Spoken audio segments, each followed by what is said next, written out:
Hi everyone, Ann Olson here, and we've had a question about feathers and how to do the bump back feathers. So here's a perfect example. The quilt I'm working on now has contrasting variegated thread on a lighter color fabric, so you can actually see what we're doing.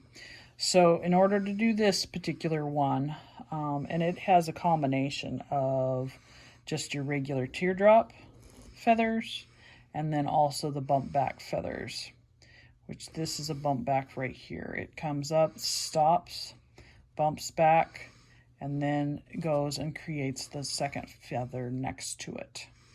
So when I started this particular one, I did a figure 8 to get my initial where I wanted it and start, and then I went and did the bump back feather.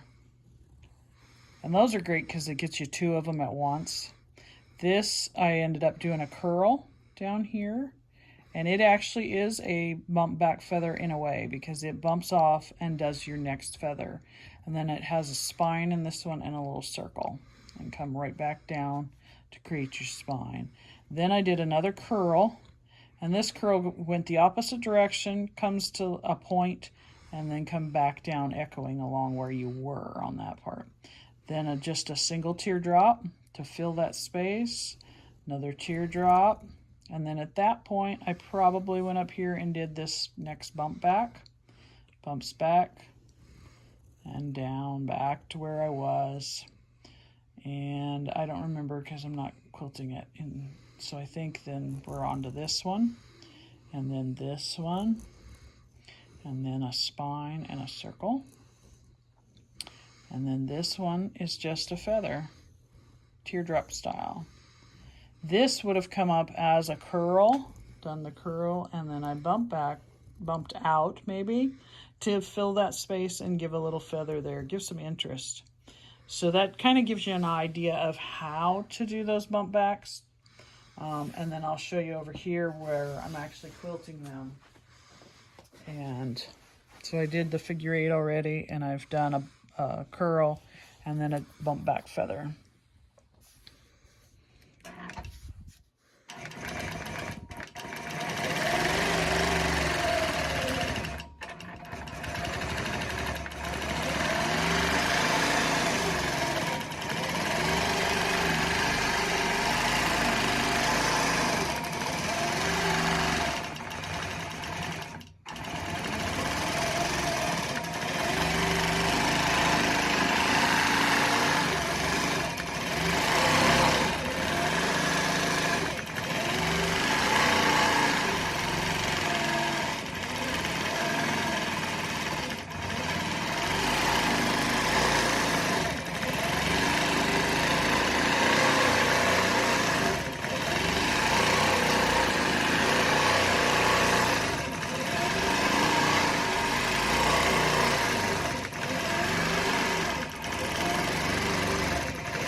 I travel all the way back down my spine so I can get to the part where I was and take off doing the other side of this particular feather.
This particular design is too big to fit, so I've got to roll. So I stop at a spot that's not out here. It's easier to stop where you're going to have lots of travel. So that should give you some help in getting your feathers going.